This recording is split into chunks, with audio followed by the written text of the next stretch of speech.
Recording's begun. I'm going back now. I'm all wired up on a caffeine drink that really effed me. So I'm gonna, really? if I seem a little jittery today, I don't know why. It was just the new Coke Zero weird thing. Oh, is it the one with the cherry something?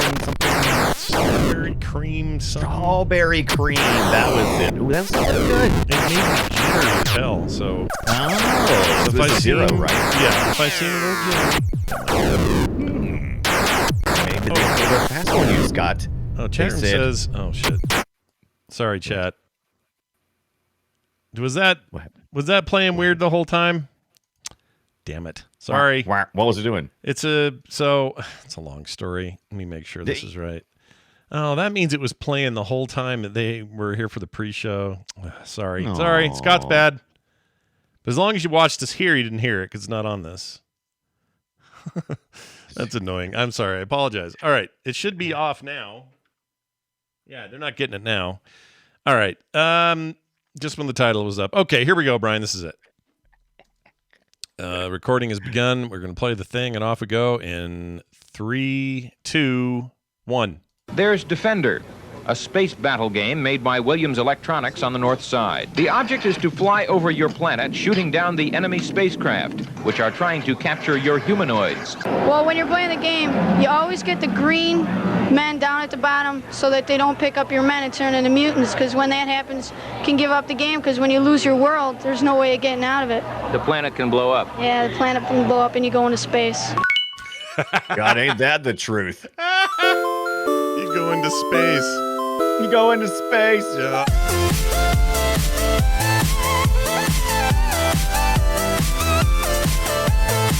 Hey everyone, welcome to Play Retro. This is Play Retro, and I'm one of your hosts, Scott Johnson, and I'm expected to save all these little green men's lives. Well, maybe you could cut down on the drug-fueled light show and give me less buttons to push. Oh, fine, here's another quarter. Nah, 5 buttons. And I'm your other host, Brian Dunaway, and I think a hyperspace right into an ambush of angry alien mutants made up of humans I didn't save from the planet's surface. Shh, don't worry.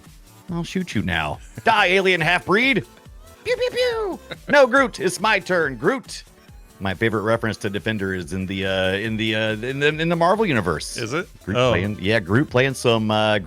the Defender. Oh, I forgot about that. He won't stop. He won't stop, baby. That's right. He's got the little handheld version of it or something, doesn't he? What's he playing that on? No. No? I think he's just playing it on the. No, wait, no, that's not right. Now you're making me misremember. I thought he had like a little Game Boy or a PSP or something. Hold on, Groot with Game Groot Machine with Defender. Oh, that's even. Yeah, you'll get that faster probably. Let's see. There he is. You're right. It looks like they showed a little handheld. You're right. It is a handheld. Okay. Look at that thing. That is so sweet too. That's What like a is little. It's so like aged and everything. It looks like you could.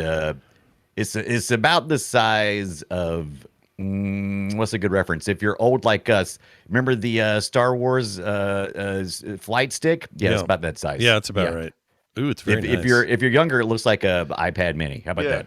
Yeah, I'd play that in space if I were Groot. Mm-hmm. Groot. But he's a teenager I am now. Vin Diesel. He's a teenager version of himself now, and he's kind of weird looking. I don't know if I like the design of it. Yeah, it's supposed to be awkward, so I guess that's a thing. That's the idea. Yeah, I don't. I mean, the new one, he's kind of buffed out now, and he was in the Christmas special in the trailer for the new movie. Oh, it's fine. I just kind of like old, seasoned Groot before he got blown to smithers and had to be a new Groot. I did too. Is always, which makes the more interesting story. I don't know. Do you watch What We Do in the Shadows? This is really getting off topic. I love that show. Yeah, I love it too. The energy vampire on there. Colin Robinson. He's the best. Colin Robinson. Yeah. That's right. Oh, look at you. You doing all this stuff with it. Colin Robinson. He's. I kind of liked. I thought it was kind of hilarious how they re-brought him back up because it reminds me with the big head and everything. Yeah. Reminds me like the NBA Jam stuff and ludicrous things and all those things when people were doing all the big head stuff. It was fun. Oh yeah, Big Head 90s. That was awesome. If you had any cheats or codes for your game, it was always big heads. That was for a while there. That was all the rage. You want a giant head? We got you. It's the 90s. We got you covered. Yep. So we're going to talk about Defender. That's coming up. Defender's a big deal in gaming history, and we have a lot to say about it. But before we do, I just want to mention a quick thing. I finally got Game Pass running properly, on my Steam Deck. It turns out when I had my Steam Deck and played it a bunch and then had it break, I broke it, okay? It wasn't the machine's fault. And I had to send it to Steam to get it fixed, or to Valve. The one thing I tried to do before all that was get it running Game Pass as a, xCloud version of Game Pass. And I never could get it working exactly right. It was kind of fishy and fruity, and one of the updates kind of borked it, and it was just not going great. And I kind of just... Wait. Yeah. You said fishy and fruity. Uh-huh. Does that mean you're combining the two, or are you saying it could be fishy and or fruity? Because fishy and fruity, that makes me laugh. You don't want to have like an open salmon with like some oh some my grapes God, in that there. sounds disgusting. I can't. It sounds pretty bad. Like fish and some kind of fruit. I can imagine it. But when you say fruity, I think of bubble gum. Yeah, fruitylicious. No, fruity. Yeah, fruitylicious. That's my favorite gum. Everybody remember Fruitylicious? Fruitylicious. I'm sure. What you chewing over there? Some Fruitylicious? Yeah, those are the commercials, all right. Anyway, what was my point? Oh, so it never worked right, and so when I sent that in to get fixed, and I had to wipe the whole thing, right? All my retro stuff was wiped, all of it. It's like, fine, whatever. I'll start from scratch trying to get it back. Got it back. Got retro again. Got my games, my mainstream games on there again. All this stuff going on again. But then I just kind of let it sit on the Game Pass. I was like, well, last time it was a pain in the ass. How am I sure this is going to be any easier? And our good pal Kevin, KT Data, in the chat room and in the community sent me a little guide that was way simpler than the one I used before. Yeah. Looked it up, ran every single command that it said to do, did it meticulously because I didn't want to do it twice. Double-checked all my syntax, don't want to have a character out of whack or a period in the wrong place, whatever. Linux bullshit. I did all of that, and it worked fine. And not only did it work fine, it's real good. It's real good. Really? Yeah. Shocking. I'm shocked. That's actually, that is shocking because you're not like hooked into the dock and like using a network cable. You're just doing it over Wi-Fi, just over Wi-Fi. Not only that, I tried it on my slower Wi-Fi connection. I have two connections here, and it ran great on the slow one. I had no latency at all. In the fast one, I couldn't tell any damn difference between the two. And I played, I don't know, speaking of Doom, we played a little Doom music in the pre-show. I played probably... Oh, and it was so good. 3 hours of Doom Eternal on there from 2019. And that game never glitched. I never had any kind of artifacting. I didn't have any lag or input lag. It was crazy how good it worked. So I just want to put it out there that I realize it isn't necessarily retro, but if you want to get your Game Pass on, turns out it's not as hard as I thought it was. That is not. I think it's absolutely retro because first of all, you can. There's a couple of almost retro games on the Game Pass, as well as the Steam Deck is a retro gaming machine. Yeah. Plus, there's that big Pac-Man 40th anniversary things on there, and Game Pass has all kinds of cool retro. If you're a retro gamer and you don't already have a handheld, the Steam Deck is the way to go if you can afford it. I agree. I know it's not super cheap, but if you can afford it, it's the way to go. Yep. Oh, Dead Cells is so good on it. You're totally right, KT Data. So anyway, although I have that on Steam, so I don't really need to play it there. But the point is, if you're looking for low latency and a good time, call me. No, check it out. Game Pass works great, and I'll put that link somewhere in the Discord so people can get it. Which reminds me, go to Discord, everybody. We want more of you awesome gamer retro types in there. Get in the Frog Pants Discord, frogpants.com/Discord, and there's a whole bunch of channels. Maybe you only care about the Play Retro one. That's fine. You're welcome there. It doesn't cost anything to get in. You don't need any codes or passwords. Just go to that link I just gave you, and you're in.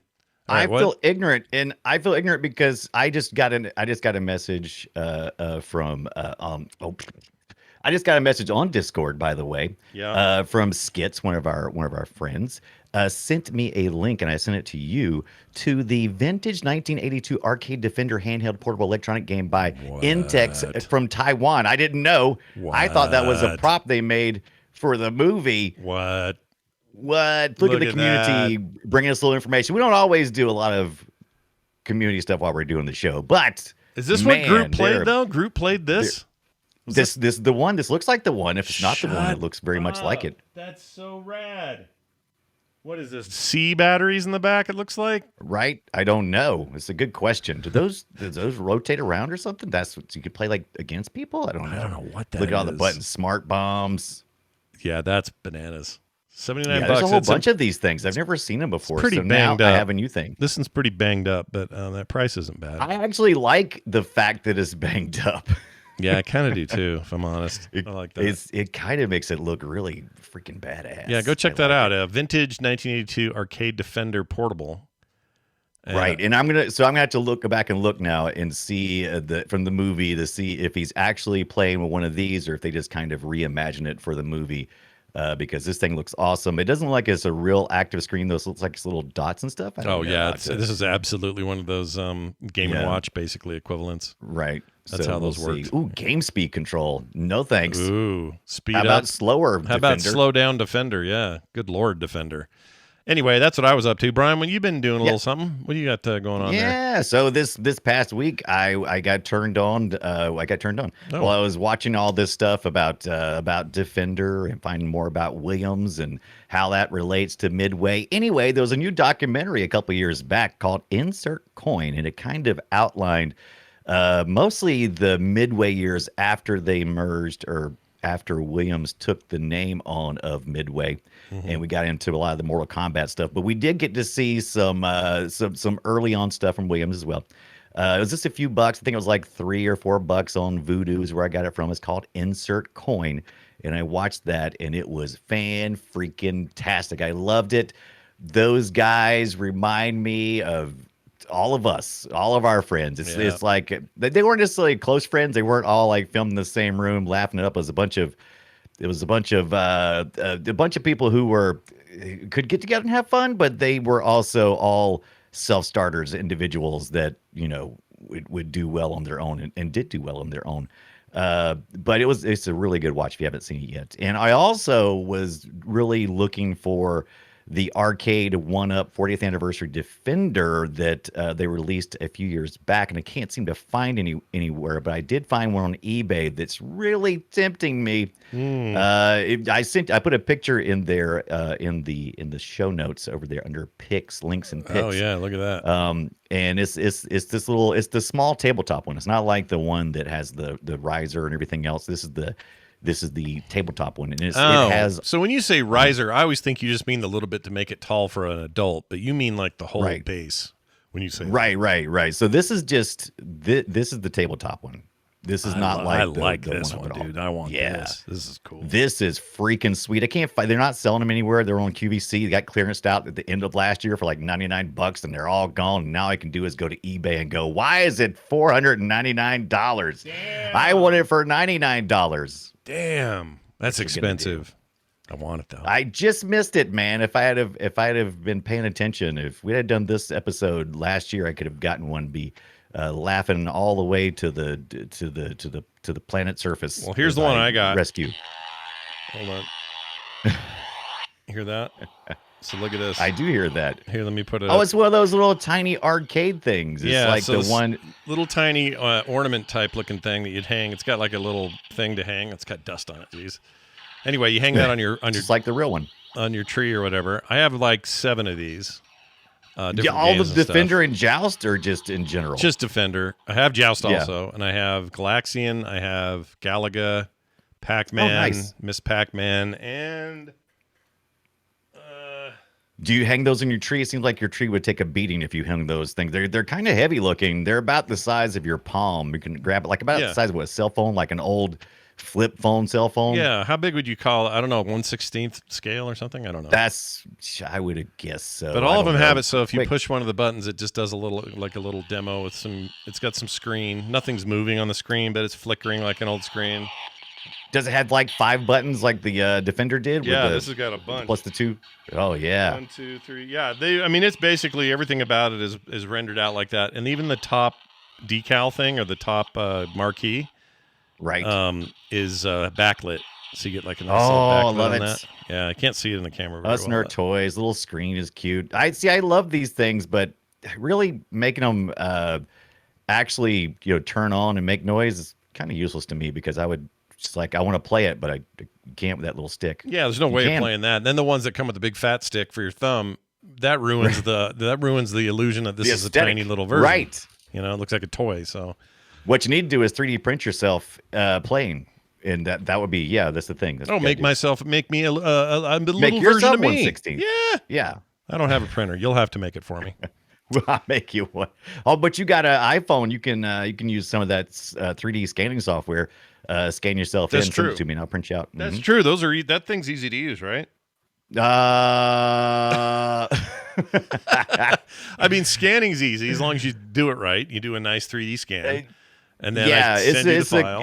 It gets tricksy. There's tricks to it, and you can actually 3D print some stuff that makes it easier. Some of the software only scans like from the front facing camera, which gets complicated, and then others do it from the other side, and that gets complicated.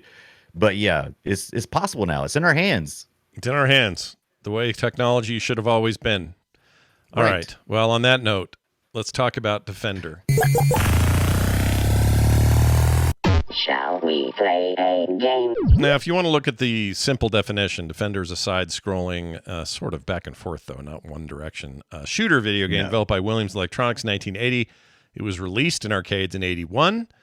And the game is set on either an unnamed planet or city where the player must defend waves of invading aliens while protecting little bitty astronaut peoples. Yep, and that's a broad stroke because the arcade was, you got to go through the mountains and stuff, but at least the Atari 2600 version had the city. Yeah, so, yeah, and the city. Well, I have questions about why Atari does a lot of things, but it felt like Atari did that because they didn't want to spend real money on something, or no, they didn't want. They had such crap hardware. That's about the best they could do. I think it's a lot more complicated to draw diagonal lines that were required for mountainscapes versus just doing some blocks. I think it just comes down to economy of resources. Yeah, there. or the talent of the developer or whoever had the job of converting it. Or the time they had. Well, usually most of the times with Atari, it was like you have 6 weeks, go. Yep, 6 weeks. 6 weeks, and it sounded like this. I'm exaggerating. Oh. Now, let me tell you my favorite thing about the sound of Defender. Listen to when the enemies die.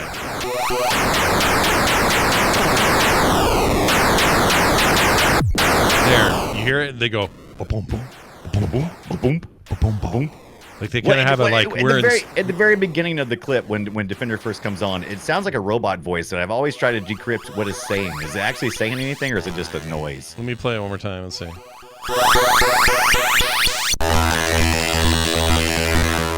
I think It's just noise, Yeah. but it almost sounds like, come on, here, put your quarters in here and let's have a good time. hey, you over there in the corner.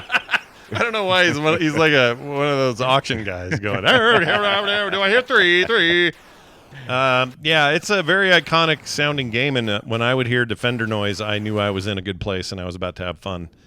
Right. Then you must have been good at Defender. I sucked at it because I was one of the people who was, and I'm a right-handed person. I'm not ambidextrous. And so looking at that controller with the up-down navigation on a horizontal scroller, and then having to use a button to thrust, and it wasn't an analog button. It was, it was like off, on. Then you had to hit reverse to turn around. Oh my God, it was too many buttons. I couldn't do it. Yeah, the game is way better played today, even in this like emulated arcade form. If you play it with an analog stick and a controller that's been mapped properly. Right. Then I think Defender's a better game today than it was when it was out, because control on it was tricky. Now you might say, well, that's half the fun is mastering that. Sure, whatever. Right. I don't have that many quarters to practice like that, so I was never great. But I played a lot, and what bugs me is I only played this game in arcades, and then as if it never existed for me again. I never played the sequel, Stargate. Interesting. I never played 2 on some of these weird NES ports and all that. I never played any other version of it. Then this week I played all of them, but back then I only played the original, and in my mind there only was one Defender, and it was this week, thanks to you and our research, that I even learned that Stargate is a sequel to Defender. I didn't know that. Right. Yeah, it's I didn't know either. I didn't know anything much about Stargate. I had seen it once or twice, and I'm like, oh, look, another Defender clone.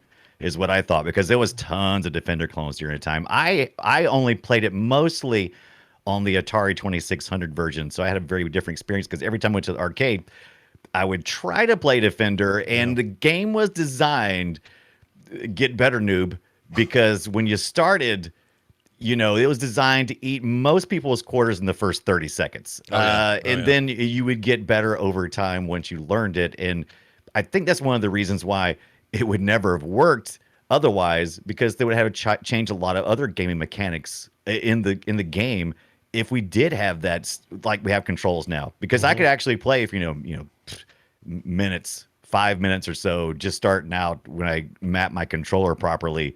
And I'm like, well, that wouldn't fly in the arcade biz. No, man. Hell no, man. No, man. No, man. Yeah, it's a hell of a thing. And I guess in some ways the Atari folks like yourself had a better time because, again, you just got the stick and the button. Yeah. We was at home. We already bought the game. That's how you made your money. You sold the cart. Atari said, here's your cart.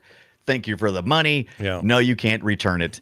And and that they didn't worry about it. So if you could play for hours, and I used to as well. I would play Defender. Literally, I played Defender all night long trying to roll the score.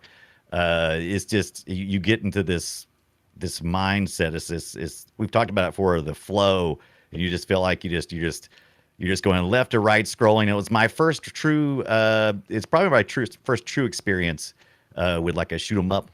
Where I was like, oh, I really like this feeling of just once you get into a certain point, you just zone and you don't even look at the actual ship. You're just you're seeing the whole screen and you're making the movements based off that. And it's also had a feeling of like, I'm going somewhere. There's mountains passing me. Yeah. I'm making distance, even though it was ugly on the 2600. It's such a fake out though, because it's like those, if you're really old, you probably remember those scrolling TVs with like a background and you just like rotating over and over the same background. Yeah. Kind of like that. Just, even in the arcade, I think it's like 3.5 screens or something like that. Yeah, it isn't much at all, data. but it gave you the feeling that you were really covering some distance. And I remember feeling like this game did that better than any of them until Battlezone came out. That one I felt like I was going forever in places that I wasn't allowed to go. Like that game, we had to do Battlezone at some point because that game was really something for its time. Yeah, Battlezone is definitely coming. Yeah, but that was really cool. If I was at the arcade, I'd drop a quarter in here, and I would instantly start using my smart bombs because I knew that if I didn't use them now, you're gonna die. I'd be dead in about 30 seconds, and I had left too many smart bombs up there on the screen. They swarm you, dude. You can't. There's them. no denying the swarm. The swarm is real. Well, yeah, and the swarm is primarily, especially in the early stages, is the first early waves. Excuse me, we're still using waves like Joust and those other kind of games. Yeah. And if you let the alien come down, and he grabs one of the humans on the planet. I think it starts out with 10 or something like that. He'll grab a human, he'll go up, and if it makes it to the very top of the screen, before you shoot him or save the guy, it turns into the same ship, but then the little humans inside of it, and they go nuts, and everything turns into magnets, and no matter where you go, they're following you. So if you make the mistake of letting too many of them get hijacked, abducted, and by the way, the game makes a noise too when they get abducted, and you're like, oh no. Yeah, no, it scares you. It intensifies, like, oh no, somebody's getting kidnapped. You have to look up really quick. One of the great things about Defender, this is the first time I remember ever seeing this, is the mini map. Oh yeah. So you can only see what's in front of you, but you can also see kind of where all the ships are in little dot form, with different colors. That kind of give you an indication of where stuff is at. Not that I ever had a chance to freaking make use of that. I would watch other people and go, oh, okay. Yeah, but it might be the earliest version of this. If you go play yourself some GTA or something, more modern, you might go, right. Oh yeah, I'm always used to having a little map down there to tell me where I'm going. This might have been the first game to ever do that. I was trying to recall. I know as one of the I'm very resistant to saying this is the first on anything, but I think this is the first time that I remember a game scrolling to this capacity horizontally. Yeah. And it's the first time I remember seeing a mini map. So I can't say it's the absolute first, but I don't know. It had to be pretty early. It's badass, this game. Yeah. I think Defender is great. One of its developers, programmers, Sam Dicker, Dicker. had Oh, this Sam to Dicker. say. Here he is describing his process and how they made games back then. Well, you have to be a science fiction fan, you have to be a programmer, you have to be kind of an artist. We actually have to first please ourselves, and we're about the most finicky players around. We've played every game until we're bored of it. Just like a movie, you want to get lost in it. You want to forget that you're playing a game. You want to, when the game's over, you want to suddenly realize that you're in the arcade. So what I like about this guy is it feels like that could have been like a modern day indie developer talking about their process right now. Yeah, And so little has changed in terms of what drives them to make cool games. And that guy sounded like he could have been 2020. The environment was very similar, I think, because Eugene Jarvis, which I've seen tons of interviews with this past week, did allude or mention many times that it was just, we believe in you. We've seen that you do some other things. And just, make a game. And so you would go do your research. You'd go to the arcades, do some research, come up with an idea, and just start kind of hammering away at something with prototypes. That doesn't work. Try this. And Eugene Jarvis is just, he's great to watch. If you haven't seen any interviews with him, he's fantastic. No, he's a legend. Dude's a legend. Yeah, he's a legend. Yeah, no question about it. Real quick here, my favorite thing about learning more about the beginnings of where Defender lands in the Williams universe in terms of timing, because prior to this, they were known for being kind of lords of pinball. Like they were everything in pinball. And their own promotional brochure for that they would send out to arcades to try to get people to buy this Defender machine literally says this: first, the pinball universe. Now, the world of video. Once again, Williams reigns supreme. Wow. Yes, they were still in a heavy competition. They were still in heavy competition, right, with Bally Midway at this point. Also, kind of in the same area as they were making pinballs, and they were moving towards electronic video game arcades. But they eventually, when Bally decided to kind of sell off the Midway part, I suppose. That was going away. I didn't even realize that until this last week when I watched that documentary and Insert Coin and just did some research. And I was like, oh, I'd never put the two together, but the same developers who were at the beginning with Defender were kind of still working a little bit into when it turned into Midway and Mortal Kombat and all that kind of stuff and cruising. And it was weird era for that whole thing. Lots of splits and joinings, and then going away entirely, and just an odd history for those companies. Yeah, but you're right. It was much more of an indie mindset. They were literally creating the technology. They were, everything was just. There was no real limits to what they could think of to try. What's wild to me? They didn't hear no's. What's wild to me is Eugene Jarvis was a pinball designer. Pinball machine designer, and so him programming that stuff, quote unquote programming it, which there was some, but it was mostly design. It's like, well, if the ball goes up here and does this 4 times, what is that going to mean, and how do we do that mechanically? That seems like such a different skill set than applying that kind of thinking to video games. But the dude did it not only with this game, but more in the future, and just was like a genius. He's a genius. I think in some of the interviews he said he started out with Space War, which a lot of people did, early 60s mainframe kind of game. And then he went on and, he really fell in love with stuff like Space Invaders and Asteroids, and all of that plays here. He took what he saw and he looked at the things he didn't like, and he did this later on too. And he improved upon it, which is where you get a lot of innovation. Lots of times you're not always the person who invents something. You're the person who figures out how to use it most efficiently. Yep. He's awesome. Real quick, another note about him that I like, notable for, we've talked about Defender obviously, but Robotron 2084, Cruisin', and a game that's not even that old, Nex Machina.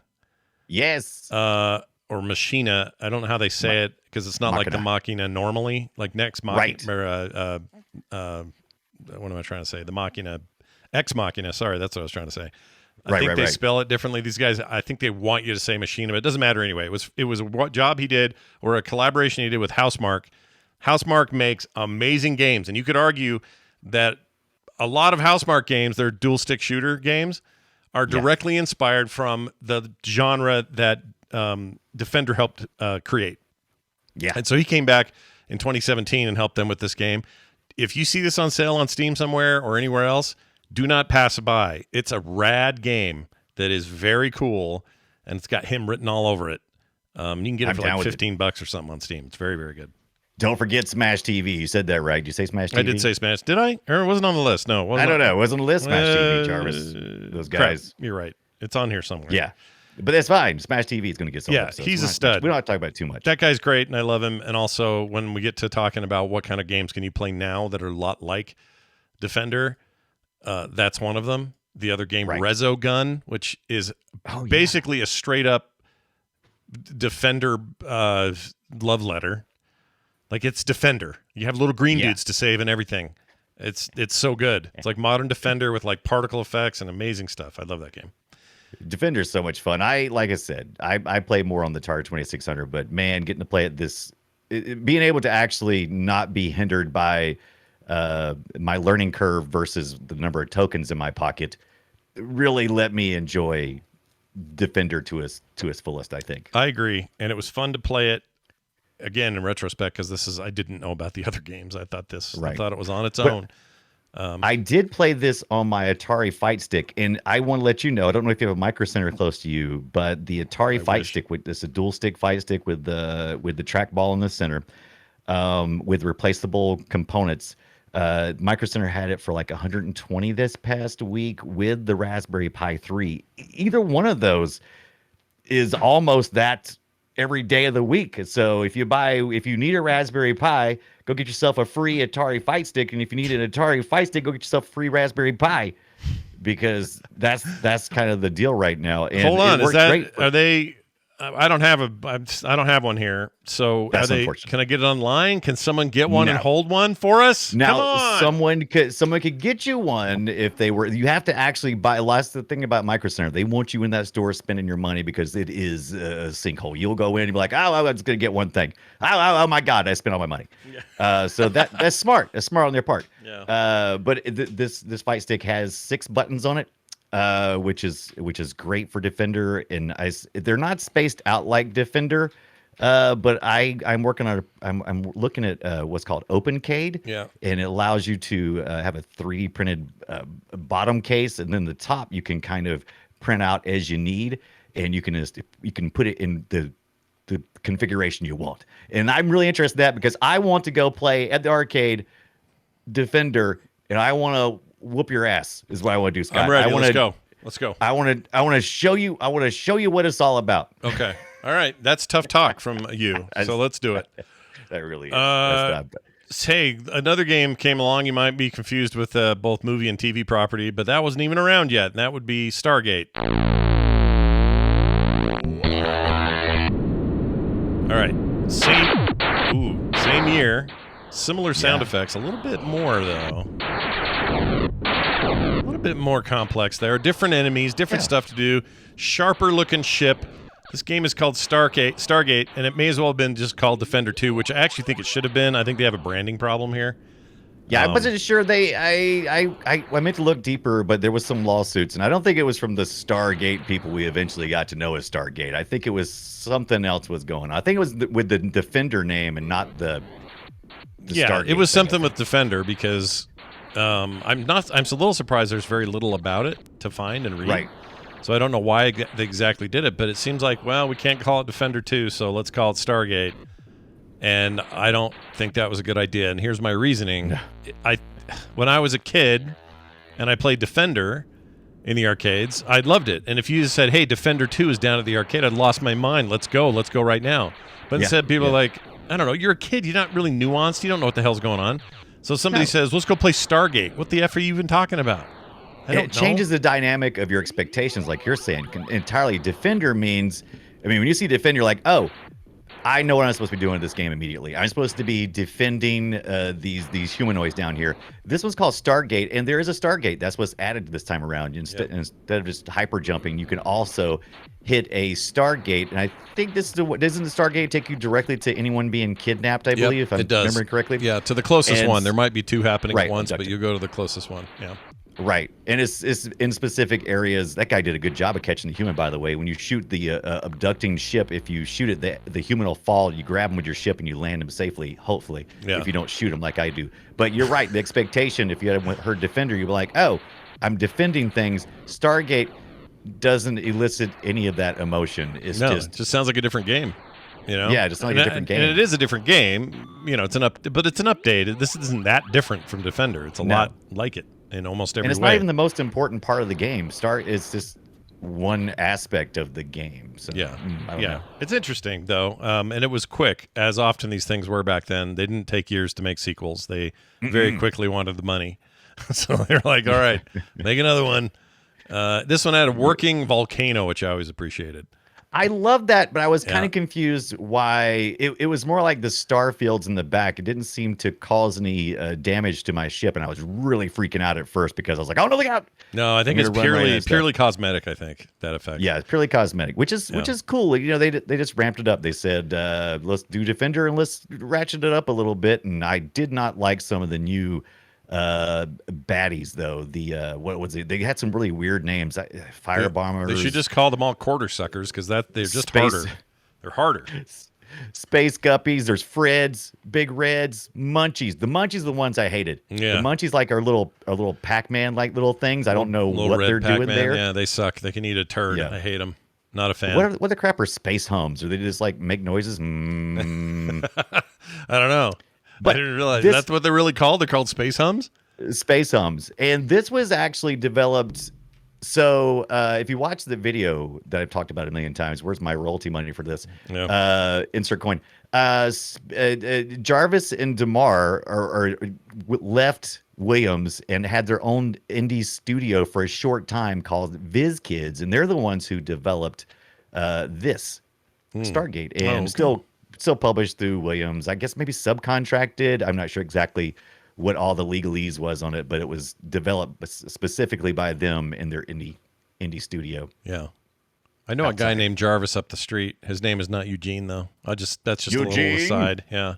I wish it was Eugene. And I've told him before, I said, dude, you didn't make Defender, did you? And he always looked at me like, what are you talking about? He doesn't know. Why are you so stupid? Wait, yeah. So Eugene, did this guy have any choice but to become a video game developer? I feel like there's something written in the contract when you're born Eugene. Right. You just have to work in video games, I think. Yeah, my name is Brian. I mean, I was pretty much destined to be a nerd. I mean, that was the rule with Brian's. Yeah. White, you have to be white and a nerd. Yeah, and boring. How many black guys do you know named Brian? I don't know any.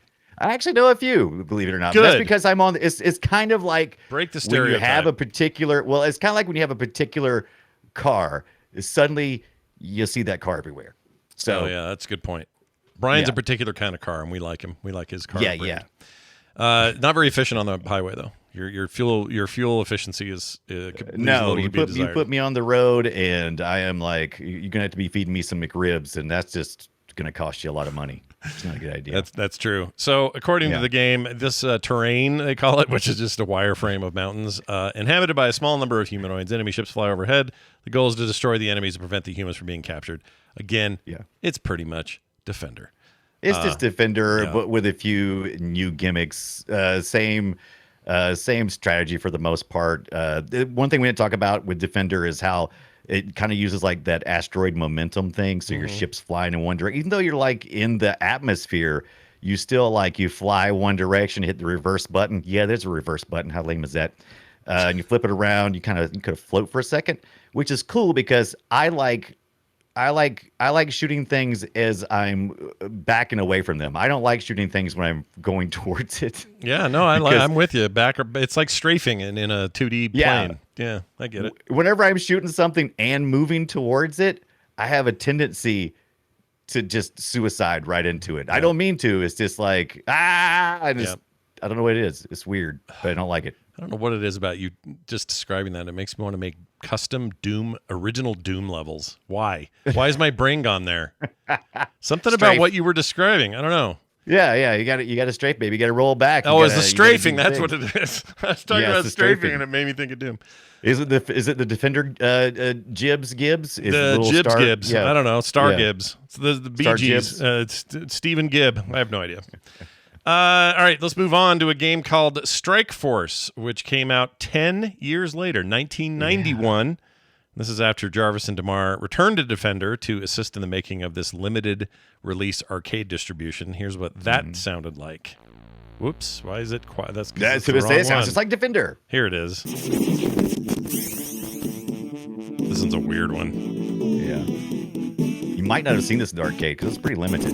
Yeah, this I did not, for sure. I did not either. Absolutely not in my radar at all. But look at this weird thing, chat room. Look at this freaking video.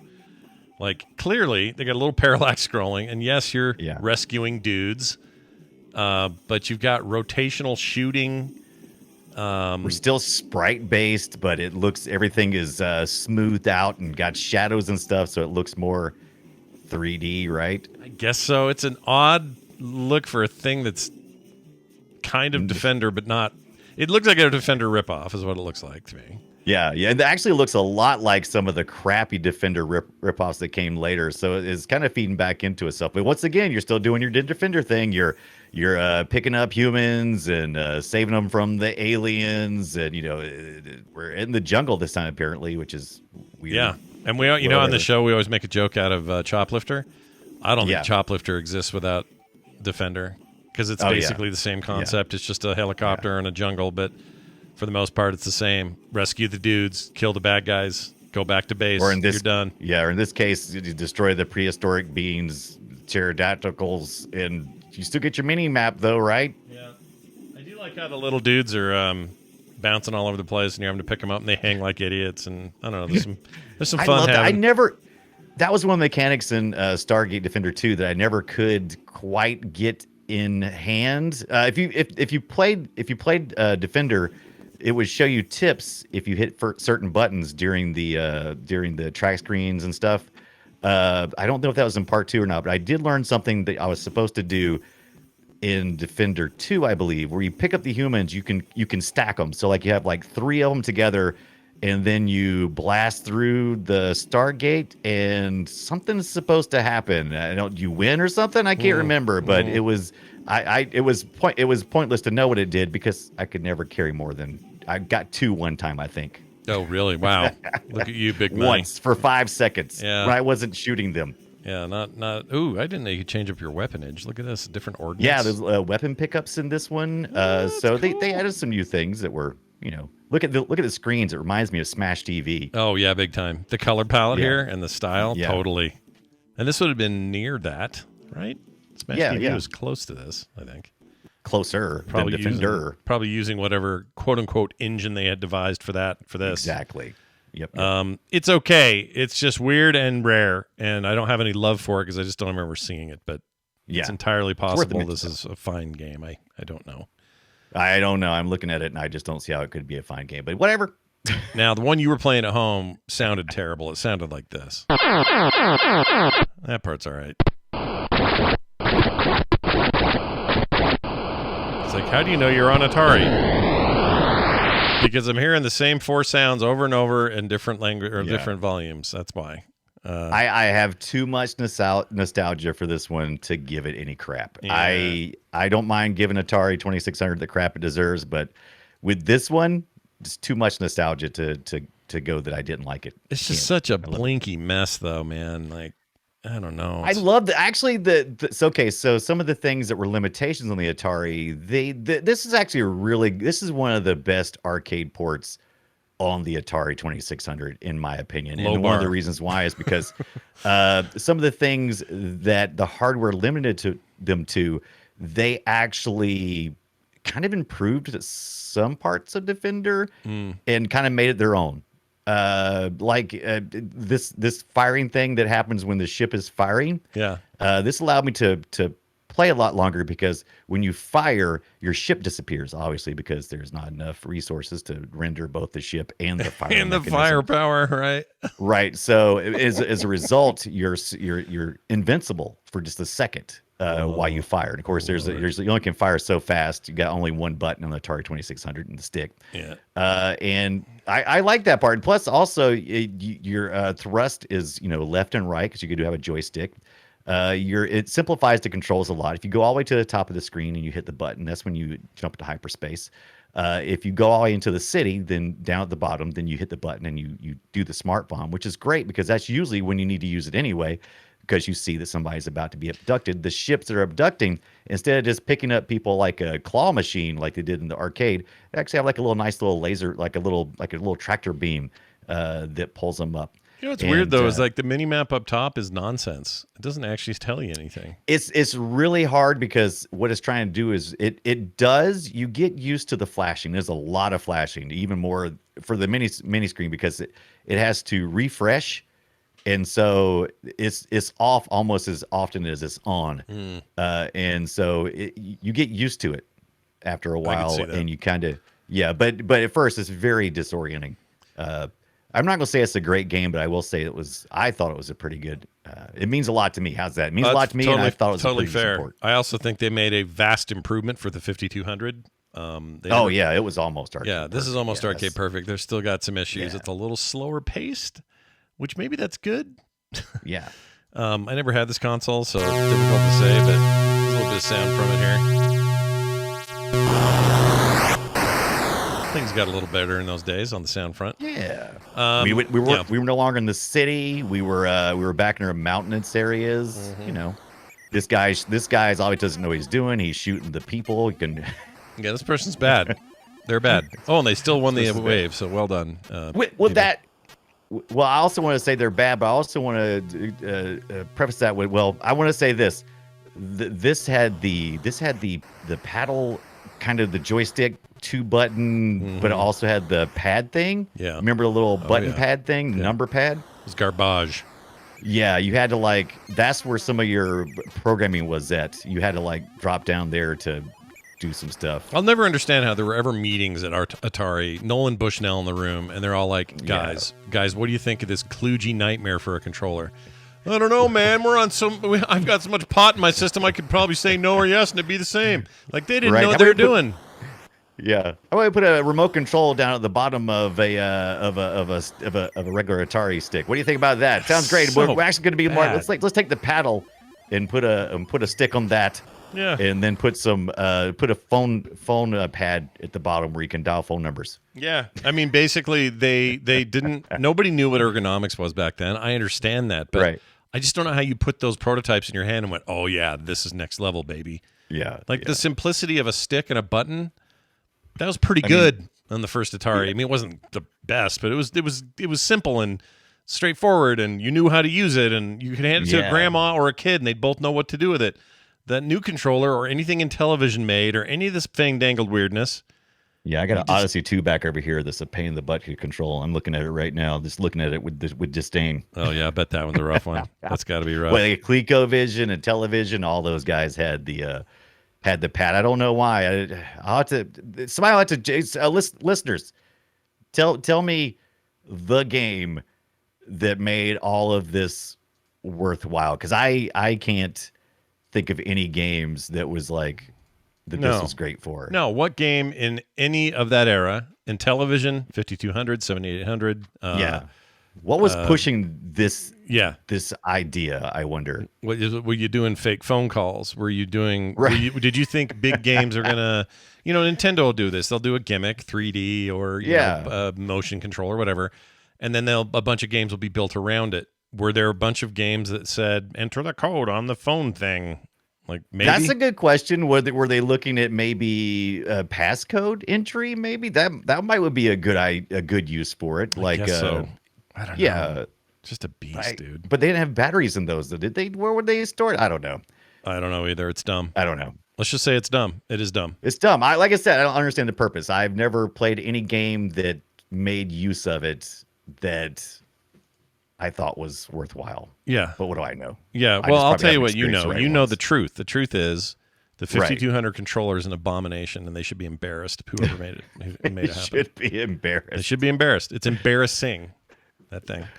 All right. There's that. But then, did you know this? The Defender I had the most fun this week outside of the original arcade release. That's still my favorite.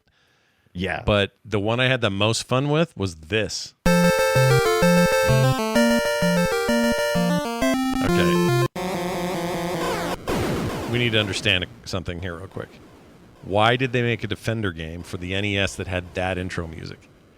That's what I was to curious do. about. It's kind of fun. It's like the fun before the storm. I don't know. I guess to me it's a head scratcher because it's such a weird aesthetic choice.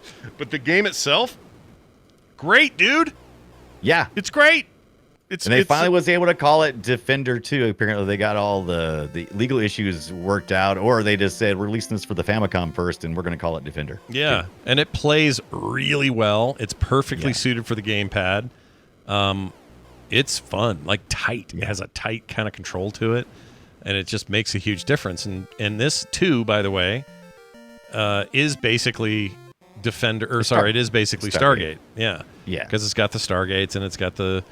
I don't know if they have the mountain that shoots the poo out of it, but the little dudes look like they are who they are. And there's just something about this that played so good for me.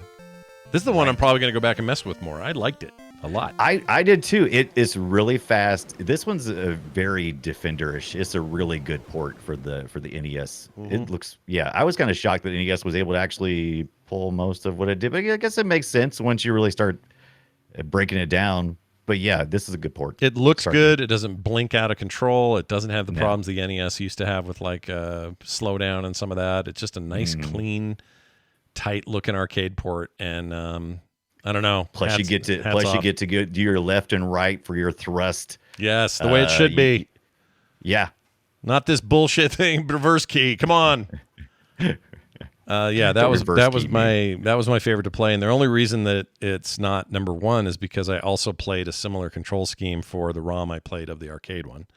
So it also didn't have to deal with reverse keys or any of that. Yeah, if you can, if that's the way I would, if you have the patience and the time to have your controller already configured for your MAME emulation, knock yourself out. That's probably the best way to do it. Defender 1 is a classic. It's legend. Now let's jump 15 years into the future. And wonder at this. That sounded pretty good. Yeah, it's all right.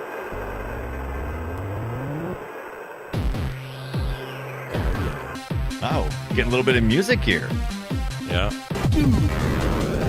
Pretty sure this is the Jeff Minter joint, I think. I believe, yes, it is the Jeff Minter joint. It is for the Defender 2000 Jaguar. Yep. Atari Jaguar. Atari really liked the Defender. They really loaded it up. They did, and they did like they did with Tempest 2000, which was filled it full of cool techno music and made it very loud and visual. Disco-ish. What's the word? It's not really disco. It's like these neon explosions and stuff. It's very colorful. Minter knows what he's doing for the most part. Sometimes. Yep. And I'm a big fan of those soundtracks. I had a CD version of the Tempest 2000 soundtrack. Played the shit out of that in my car. Yeah. It was a cool soundtrack. And this was trying to attempt to do the same thing. This was Atari going, we got a hot new console, our 16-bit console. We're here to compete with the big boys. And we got a ton of great ideas, and most of it involves going super modern with these old ideas, and that's what they did here. Yeah, and I like this one because this one has 3 modes of play. You can play the classic version, which is really a really good port of the original Defender, and then you could play this the Defender Plus. Mm-hmm. I didn't like that one as much because it was kind of like it was like a cross between that and the actual main game, which is the Defender 2000. Which, by the way, I couldn't play. It was way too much mania for me, man. Yeah, I didn't enjoy it very much. I think it's a little much. I think Tempest 2000 holds up. I don't think this Tempest does. 2000's good. Yeah, I think this is a little bit weird. I liked what they were going for. Just didn't feel right. Right. I do like at the end of the level, they have the little shirtless guys dancing. I do like that. Yeah, when you cleared a planet or a wave or whatever, it would they would all like hands across America dance and turn into little here they are right here, chat. Rainbows. Look at these guys. They'll hop out. Look at them all. We've been saved. This is how I wanted to describe this Defender 2000 for the Jaguar. If you're a Jaguar fan, this is a showcase game. It's awesome. It's fast. It runs really well on the Jaguar. It looks good, and it really shows off the hardware. If you're a Defender fan, it's got the classic version on here. Yep. Just play that. Just do that. Yeah, just play that. It's fine. It's a pretty good version of that on a Williams collection on Genesis that I used to really like. Yeah, there was a really good Williams collection that was on. I think it was on the GameCube, PlayStation, several consoles. Good. Pretty sure it ports. came with. Let's see, Joust 1. Yeah, can't remember everything. At least Joust 1. at least Joust 1 and Defender, right? Yeah, Defender. The two you care about. Those are on there. Yeah, the two you care about. And other things. Yeah, and other things. That's right. Okay, now let's get a little weird. Let's talk about the worst port of all time. And, and unfortunately, we've praised the Game Boy Advance many times in the show, and the last couple of times we've just stumbled across a few not so shiny jewels. Let's call them stinkers, really. Yeah. Here's some of that.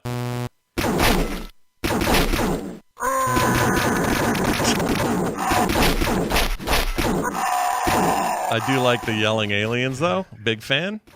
It reminds me of Quake, and that part is kind of hilarious. Yeah, it's pretty good.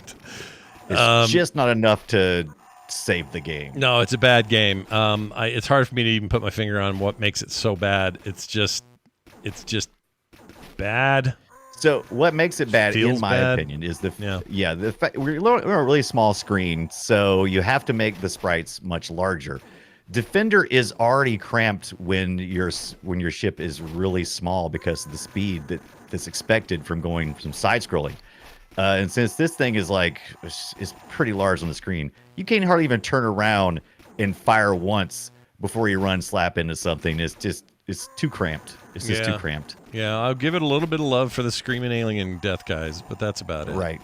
Not And it carries on the idea of which one was it? That Strike Force. It's more of a Strike Force game because that was the one, and they probably chose this way because Strike Force was set in that prehistoric age or whatever. So you're fighting, dinosaurs and different things. So I think they figured that the Defender name would be more marketable, but it's pretty much Strike Force. It's not great. No, and it was only European only, so I won't say too much about it. Haha, look, that you got the crap, Europe, suck it. Yeah, and they had this was basically the GBA's attempt to capture what they did do in a pretty good way for Xbox, PlayStation, and GameCube. They all got a really nice 3D game that was pretty good. Right. But it's garbage. It's not great. It's garbage poo.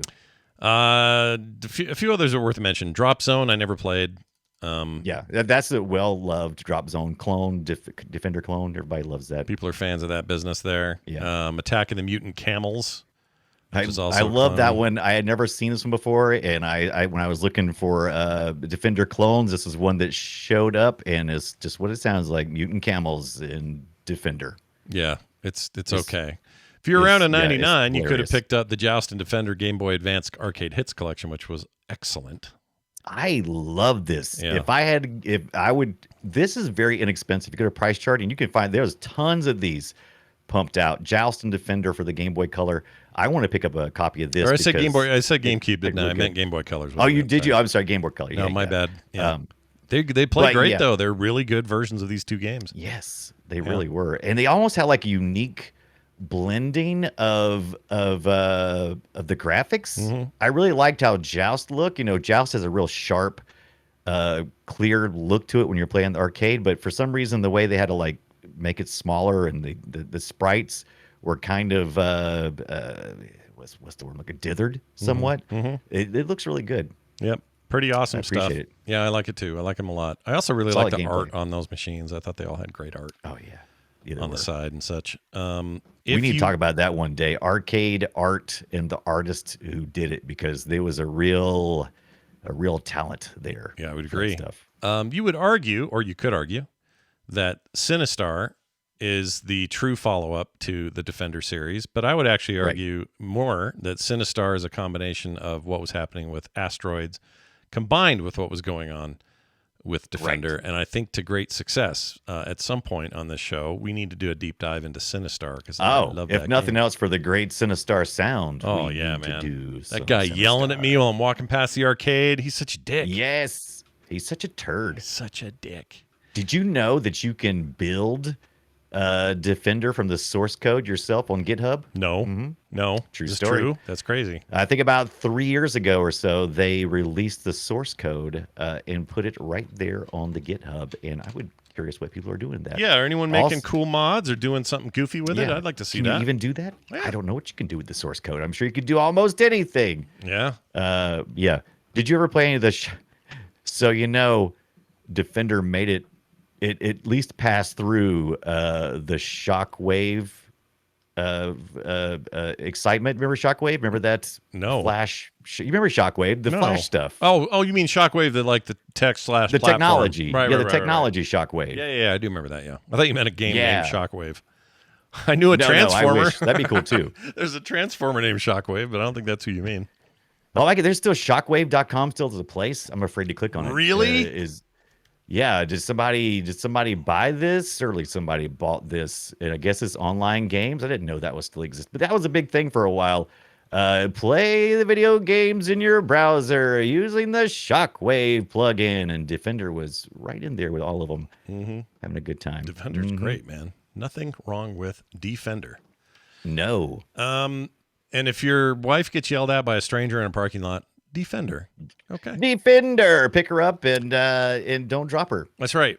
And I'm probably gonna play this later on I got my own 1UP little mini arcade unit deal. It's not the desktop like one you're looking at, but it's a tall, right, regular unit. A child, like a small junior high freshman could play it and not sit. I would love to sit down with the arcade 1UP people and just go, why, man? Why did you?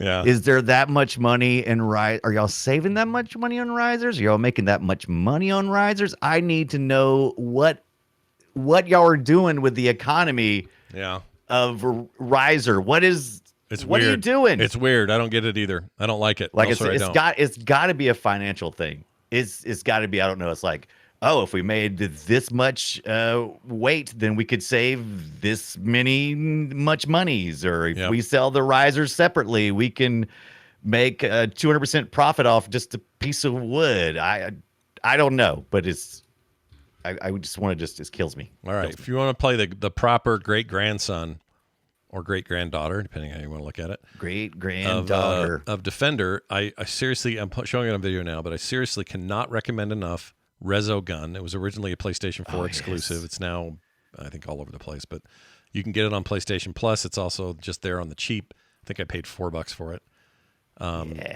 Those guys over at Housemarque, they make really great games. Really cool, like particle effect stuff going on in this game. The dudes are green. You need to save them. It's just it's that game again, but in a new way. The levels are more circular instead of just going from one end to the other and repeating itself. So they just have a different take on it. But man, what an awesome game! Underrated, underplayed. Should play it. So good right now. I may play it right now after we're done playing this. Why I'm playing games now? Yeah, I'm playing game. The show's over. I'm playing this game. And then a lot of people like Terra Bomber. I never played this. Yeah, is it any good? It's on the Switch. I haven't played it either. I was doing some what you could be playing like Defender now, like 2020, I believe, when Terra Bomber came out, something like that. It's on Steam right now, on sale for like $1 or something. And I was like, ooh, well, I might have to play this. Now this does look retro. With the simple graphics. Sure. But yeah, it's supposed to be a Defender like. Yeah, it's got bombs though, which is kind of cool. You can shoot stuff on the ground. So in some ways, it's like Scramble. Scramble. Another big game I loved playing as a kid. But the side scrolly bit, the mini map on top, it's definitely from then. I don't know how it controls. I'd like to see. Yeah, if it's only like $1, I may just go get this. Why not? Yeah, it's like $1 something. Super cheap. Yeah, who cares? I'll do that. I wonder if it's Dex certified. Doesn't matter. I'll make it work. Most of the time, not most of the time, but a lot of times when they say it's not ready for deck, they work. It's fine. Yeah, it's fine. They've got really high standards, and that's good. Do you think they just don't update the list very often, or people? There's so many games on Steam. There's not like a guy at Valve going, "Oh shit, I got another game today that got certified." Oh no. I'm sure it's like a combination of the developer having to be contacted, and I'm sure it's some kind of process. I'm sure it's paperwork involved. Yeah. You're probably not wrong there. So yeah, if you're feeling a little frosty, go check out Terra Bomber or Resogun. Both excellent entries into the deal.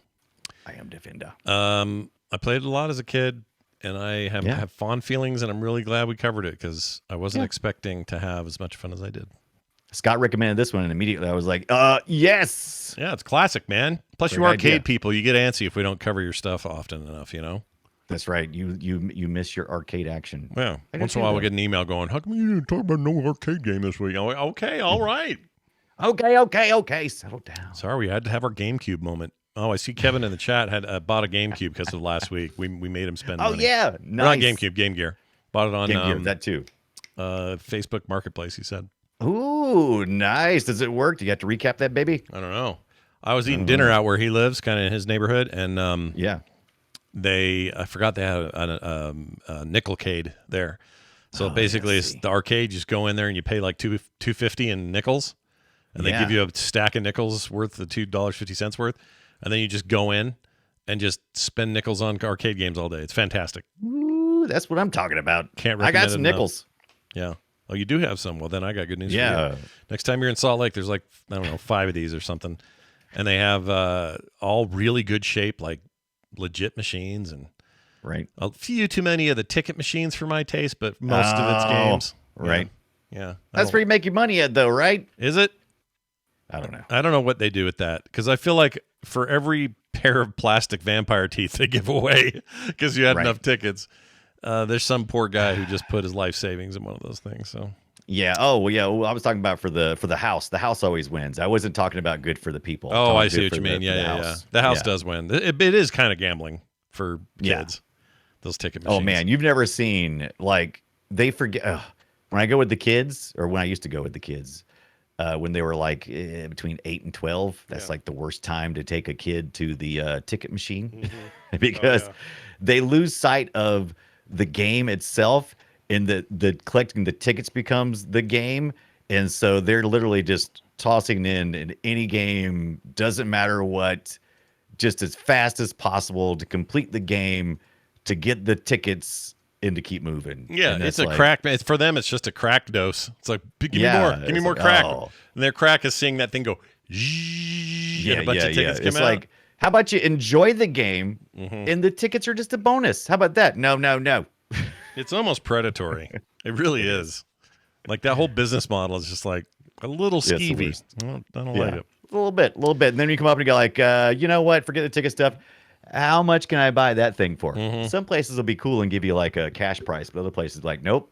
Yeah, nope. Sorry, if you want that plastic fish that's worth nothing and you can't do anything with it, that'll be 9 billion tickets, please. Look, man, I just want to get out of here and I can't leave because my kid wants that stupid thing, and I'm not going to feed any more. Whatever. How much are the chattering teeth? 4,000 tickets. Dad, we have to get more tickets. Hate it. All right. Hate it. I don't hate this, though. Destroy it. Time to play Guess Our Game. We play audio from an old game, and we try to stump each other as to its origin and or title. Today I will start. I don't know why I didn't write it in here, but it's okay. I know it. It's from 1990. So right around this, 1990. The middle era that we've been talking about today. It's an arcade game. Okay. And Capcom made it. That's all you get so for you're starters. pulling a Dunaway today. You can't even remember what you did. So yeah, I got you. Go ahead. Yeah, it's so Capcom. Hold on, I'm gonna write it down. Capcom 90s-ish.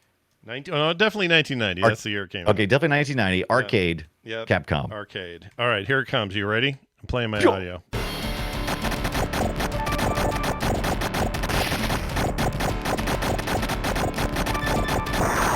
Hubert? It's a little. It does sound like Hubert swearing or something, doesn't it? It sounds like Hubert. Yeah, the little suction cup thing he has. Any guesses? No, that's it sounds like it sounds like a shooter. Okay. But I'll say that's warm. I'll say that's warm. You are it is a shooter of a sort. He sounds like he's shooting with a bubble gun though, or something. Boom, boom, boom, boom, boom. Definitely not a bubble gun, although it kind of does look like bullets that are bubbles. Bubbles, okay, yeah. And you say Capcom. Japanese mega arcade manufacturer, Capcom, 1990. And I'll say this, it's a vertical screen, so it's one of those. It's not wide. Oh, So it's a tall really? one. Yeah. Multiplayer can have up to 3 of you. And I'll tell you that someone in the chat has it, but you don't have it yet. But yeah, I haven't said anything, so I don't have it at all. So it's a shooter. So it's a scrolling shooter, Yep. vertical scrolling shooter. Yep, vertical scrolling shooter. From The hint I will tell That you is seems late. I'll tell you, people are in there. They're not in planes or ships. If that helps. They're not in planes or ships. Yeah, if that helps. So some of the chat are saying Com- 1942, 1941. Like Commando, it's not Commando 90. those. Man, you're so close. Not really. I'll tell you, it's Mercs. Mercs. Oh, Mercs. Yeah, Of course, Mercs. M-E-R-C-S. Oh, of course. Yes. And I feel like we've talked about these guys before, Now this I can game see it. before, but in the context It's in my head, of okay. the intro screen had a bunch of dudes who looked Right. like they were out on the volleyball beach Mercs. thing doing like Top Gun Yeah. shirtless beach business, but they were mercenaries. It's a Hence fun the game. name Mercs. It's a fun game, but Mercs is it. So you were close. Who got it? Skits 319 in the chat got it right. Nicely done. Nice. All right, Brian, I'm going to play yours. You got to tell me what my hints are. What is this? Sure. It's the year is 1989, 1 year before the Mercs, and it's also at the arcade. So it could have still been at the arcade when you were playing you some Mercs. It could have totally been there. probably would have been. I would hope so. Yeah. Things were $4,000 or whatever. All right, here we go. Let's find out.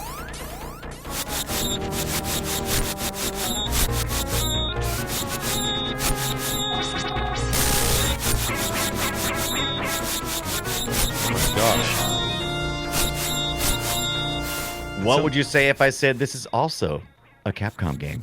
Oh, wow. Does it involve ninjas?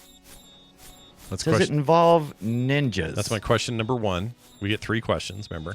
That's how this works. Are they officially ninjas in the game? Would I call them ninjas?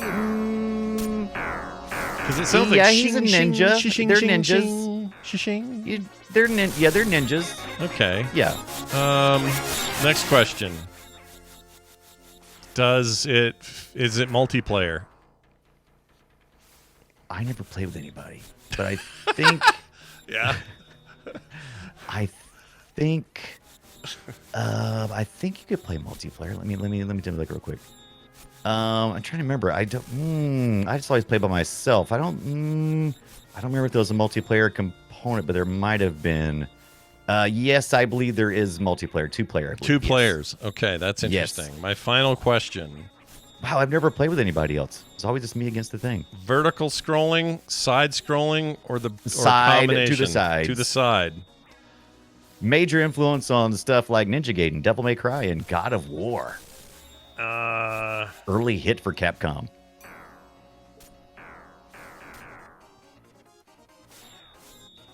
Oh my gosh. I'll say I'm torn between ghouls and goblins or ghouls and ghosts, I guess. Oh, Or Ghosts Ghouls and and Ghouls. Ghost. Is that right? Yeah. No, that wouldn't. Oh, okay. So I'm wrestling between that and the game Strider, which also I Strider. believe was a Nailed Capcom it. joint. Oh, it is Strider. Is it Strider? Yeah, Strider. Oh, yeah, no Strider. way.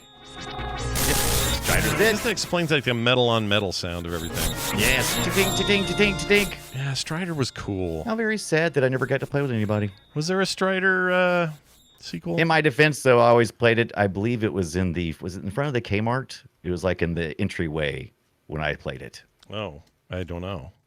I think it was Kmart. Was it Kmart? I never played a video game in a Kmart. I played in a Kmart or a Walmart. No. Where did I play? Some kind of I think it was Skags. We had this place called Skags, and I used to have a like Missile Command in there, so I'd play that. But then the one place I thought was weird was we had a local gas station. I think it was just 7-Eleven, and they had ice climbers in there, and I would go there every day and play ice climbers. I want to say it was probably like 1992 or so. Whenever I was going into like, I think it was Kmart. But there was a time when a bunch of those. Before the time of Walmart owning everything, they would have like entryways, and you'd have like your bubblegum machines in there, and you maybe have a couple of arcade machines in there. Yeah, hang out in front of the Kmart. That's living. Living large. Lit it up. Strider 2 didn't happen until 99. Oh, Man, that was a ways down the road. yeah. 10-year difference. Anyway, well, excellent. This is great news that we got to that and that I got it right and that you also got No, you got it wrong. You got it wrong, didn't you? You were wrong. I got it wrong. Yeah. I failed. Don't feel too bad, though. Oh, no. No. Take That's heart. okay, because what I was going to do, I actually backtracked. I had captured clips and everything, Yeah. and I was going to make you do an Amiga game, but I was like, there's no way in hell we'll get one of No, these. I'll never get that. I never had one.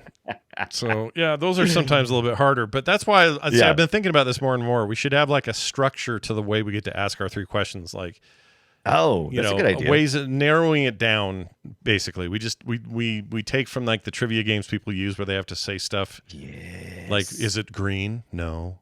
Yeah, like maybe like have 5 questions or something, maybe something like that. Yeah, and try to narrow it down from that. And then we can get into the obscure stuff that neither of us have ever heard of. Yeah, that's not a bad idea. Yeah, we'll have to think about it. All right, speaking of thinking, Welcome this to thing's the treasure thinking. room. It's time for emails and texts. We got one here. PlayRetroShow@gmail.com is where it came. This is Les Orchard. And really, we could use a lot less Orchard. Oh, right? Les. What's up, Les? We need more Orchard. He says, Les hey, is more. been happily listening to the show for about a year, and you've covered a lot of stuff. Oh. You guys ever consider door games from dial-up BBSs in the 80s and 90s? That's DOOR games. Yep. This came to mind after reading Kevin Driscoll's book, The Modern World, and seeing that today in BBS Day, or that today is BBS Day. I'm not sure when he sent this. Oh, is that? When was this? Yeah, I didn't even know that was a BBS day. Oh, You can go to bbsday.org and find out more. Yeah, there's do that real there's a door party at Throwback. Sorry, let me ahead. Go ahead. No, you're Finish fine. reading. I'm looking right here. Oh, this is weird. This scene is like an extended family. Lots of great personalities in place. Sometimes you can be closer. What? I love how we've stopped the show and we're just reading the. Yeah, it's just a cool. It looks like it's just a cool BBS site about the BBSs, and I guess you can still get these, or you can still run them. That's I don't know. interesting. Weird. BBSs were. There was a time in my life where that's the only thing I cared about was going to a BBS. I mean, running my own. And that's how I loved like it. stuff like Doom and it's shareware it changed everything. It did, and it was so hackery and weird, and just everything was made out of ASCII text, and it didn't take long to learn it. But once you did, you were like, I had one running at our office that had a T1 line, so we were always like, You had an Arnold Schwarzenegger that's yeah, the T1000 line is what we had. Yeah. The Robert Patrick line. Anyway, it says this came to mind after reading this thing. He says I fired up a little a modem BBS of my own and started tinkering and installing some ancient DOS door games, which have been so much fun to play. You can find him at bbs.decafbad.com. But my BBS is a bit bare bones right now. If you want to look at some big libraries and ready to play door games, check these guys out, and they gives us some links. BBS Link at bbslink.net. Door parties over at throwbackbbs.com. Anyways, especially recommend some of my favorites: Lord of the Red Dragon, Operation Overkill, Trade Wars 2002, and Solar Realms Elite, says Les Orchard. Seems cool, I remember man. Trade Wars. I seem like I remember that one. I feel like most of my time was serving up GIFs and copies of Doom wads. I never really got into like, here's a bunch of separate little games. I never did that. Yeah. Not really into that part of it, but maybe it's because my 28K modem sucked ball nuts. I don't know. It was a long time You ago. had a dude. 28. I think I had like what was it? There's a 14.4. What was before that? The 9600 ball. 9600. Then before that, 2400. Dual channel. Let's see. Dual channel didn't have until 14.4, I think. Yeah. I used to sell these at a company I worked for, Right. and they were always not Western Digital. Trade Wars 2002. This is one I'm interested in. It seems like I played this one before. It came out in 1986. Was among the earliest multiplayer online games. Yeah, and if you missed that era, KT Days, right? You ended up in the forums and IRC days. Yeah. It's not that different, Usenet. Like there's this whole era that runs it all bleeds together a little bit. Yeah. But the thing about BBSs that made it unique was it meant a dude like me or Brian could just have a wild hair and make a cool BBS. Yeah, we could. And Let's do it now. It was like predated the web. It was so cool. Oh yeah, US Robotics. That's who made the 14.4s that we sold like crazy. Yes. We sold so more US Robotics was 14.4 US everything. Robotics modems than anything else, I swear, in that time. Those stupid. It's like the weirdest looking 70s looking box, though. At least it does in my mind now. Oh, yeah, so, for sure. It's janky looking, but man, those were reliable and fast. These were solid, man. US Robotics made the best. Yeah. Are they still, I don't know if they're still around, are they? US Robotics. I don't know, but I remember that 56K modem box like it was yesterday, as well as all these other 56 modems and the 14.4s. God, this stuff is just like, it looks like a little home scanner or something. It was. Oh, yeah, and they called it the Sportster line. 14.4 Sportster. Oh, man. We'll have to have a whole US Robotics. Yeah. There is usrobotics.com. Let's see. What is this? Enterprise grade Internet of Things, cloud computing and communication. Interesting. They're still around. Still got their stuff going on. The name is still around, but as we know, Atari, just because your name is around, it doesn't mean that you're the same place. Well, it says here, U.S. Robotics Corporation is called USR in a lot of places. A company that produces U.S. Robotics computer modems, related products. Initial marketing was aimed at bulletin board systems. Let's see. Now we got people trying to initialize their modems in the chat room. I hope you're happy. They branched out the company purchased Palm. Oh, that's right. They owned Palm and the Palm Pilots for a while. Yeah. But itself purchased by 3Com soon after. 3Com spun off USR again in 2000, keeping Palm and returning USR to the now much smaller modem market. After 2004, the company is formally known USR. USR is now a division of Unicom Global and is one of the only few providers left in the modem market today. They employ about 125 people worldwide. So interesting. Sticking with small the modem, stuff. huh? Yep. All right. Yep. I guess so. You never, stay with what you're good at, I guess. I don't know. Right. All right. I have fond feelings about that era, though. Yeah, I do too. I have fond feelings. I have fond memories. Yeah. Yeah. But not as well. You should want to go back to it. Here's a quick text from listener David, who wrote in this text to 801-471-0462. You can use that for both texts and for voicemails. We'd be happy to have that played right here on the show, so send us your voicemails. David says this: in the end of your recent Play Retro, y'all discussed what's retro. That was the big question we posed. Yeah. So I thought I'd add my 2 cents in case it becomes a longer discussion. For me, anything older than 2 console generations, since at that point, those that are not in production and are generally only available secondhand. For PlayStation and Xbox, that would be a PlayStation 3 and an Xbox 360. For Nintendo, that's the Wii, as the Wii U is more of its own console, with Wii U games not being able to run on the Wii system. You'll note that these are all released around 2005, 2006, and had their sunsets around 2012, 2013. While these are the most recent generations of what we may consider retro, it may feel off to some because of the jump between what came before to those generations was such a huge leap. Anyhow, that's my 2 cents. I kind of feel similar feeling about this. We're pretty close because we generally don't go past 2002, but of course that's going to change as we keep moving forward. Yeah. So and we did some GameCube stuff that put a little further, and I do GBA talk sometimes that's putting us further. Yeah, but it's not. I don't know. Like people who want to keep it strictly in the pixelated market. I got or when I say pixels, I mean like pixel art or whatever, 2D stuff. So sprites instead of 3D stuff. Yeah, the bad news is some people. Yeah, some people are like, no, if it's 3D, then no. Yeah, the bad news is the pixel stuff to this day is really rad. So do you count stuff put out last week on Steam? Like, I don't think that can be the one denomination. So there's got to be a time factor. I don't know. I'm still not totally convinced on what it means. I think most people would say, well, if you're talking about anything pre-1995, that's a safe zone to call that's retro, like 70s up through the mid-90s. But if you go much past that, you start getting people getting picky about it, and I understand why they do. Yeah. But because if you ask my 15-year-old, if you go, oh, is the Wii U retro or the Wii is retro? Yeah. Because to them the Wii is totally retro. That's ancient news to them. That thing. Yeah, ancient. My son was 6. He's 21 now. Yeah.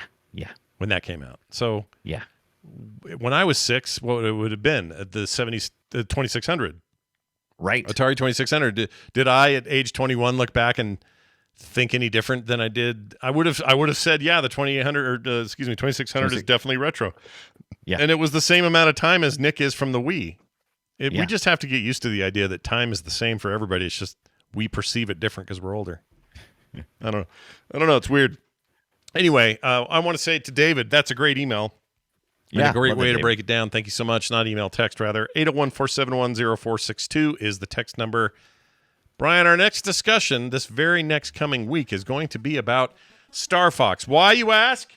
Because Star Fox is hitting its 30th anniversary this year. That's definitely retro. 30 years ago, we saw that Star Fox make his appearance. Yes. Star Fox 1, 2, and 2 didn't even show up till recently.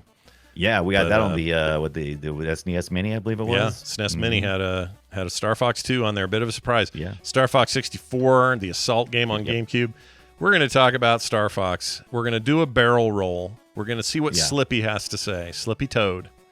And then I'm going to also try to slip in Star Fox Assault on the GameCube and see how many people tell me it's not retro. Yeah, that'll be fun to do. That'll be fun. I actually quite like that game. That game was good. I do too, yeah. Well, I'm going to play it for sure either way, whether we end up talking much about it or not. And then we can say, oh, yeah, that is so antiquated. Everything about it is so old. It's so funny, too, because the original Star Fox was known for being a cutting edge at the time thing. It used that FX chip, which nothing else had used yet. The first FX chip used was in that cartridge. And everybody lost their minds, and they couldn't believe the 3D they were getting. Yeah, and but now it's we pretty look back much and the we're just Star like, Wars games is all on rails. You just kind of like going straight. Yeah, you just go straight, shoot stuff. Yeah. Every once in a while, hello, this is Slippy. You're a dick. And then keep flying. Anyway, Star Fox. Star Fox, the weird Nintendo offshoot animal pilotry business. We'll talk about it at age 30 next week, right here on Play Retro. In the meantime, I would love it if more of you joined us at patreon.com/playretro, like Wayne Dixon did this week. Why did Wayne Dixon join? Well, he has his own reasons, but I'll bet among them are never having to have an ad ever. You'll never hear a commercial. You get pre-show content every day, or every show that we do. And monthly benefits that you'll only get by becoming a member. Patreon.com/playretro is the place to go. And now is the time to do it. Thank you to everybody who's already in there. We really appreciate it. In the meantime, playretroshow@gmail.com, playretroshow on Twitter, and you can also find everything else at frogpants.com/playretro. Hey, Brian, is there anything else you'd like to say? I'll be back Thursday, 6 p.m. to play Star Fox, and probably through the weekend. So if you tune in to Brian Dunaway on Twitch TV, that's where I'll be. Yeah, go do that. Watch Brian play a little bit of fox flying. That's what they almost called it, fox flying before it became fox flying. Yeah, I mean, like if you ever are curious, like, oh, how do you sell this retro crap up? Man, every week I have tech troubleshooting Thursdays where I have to figure out how to freaking do the games the week. Yep, it's hard. Yep. But it's fun to watch. It's fun to watch you get frustrated and swear accidentally. I like it. Son of a... I'm a fan. I'm a fan. Brian can swear like nobody's business when he's really pissed. It's great. You guys should hear it more often. I only get to hear it off air, but once in a while. Yeah. Oh, boy. I'm profane. I had to get it out. To get it out, gotta baby. Get it out, or else you're going to get the diarrhea of the mouth. You don't want that. No. All right. That is it for us. Thank you all for listening, being here, hanging out, and otherwise being awesome. We'll be back next week with more. Go play something retro. We'll see you then.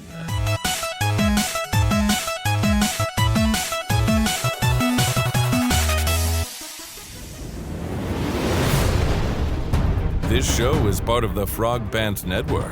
Yes. Get more at frogpants.com.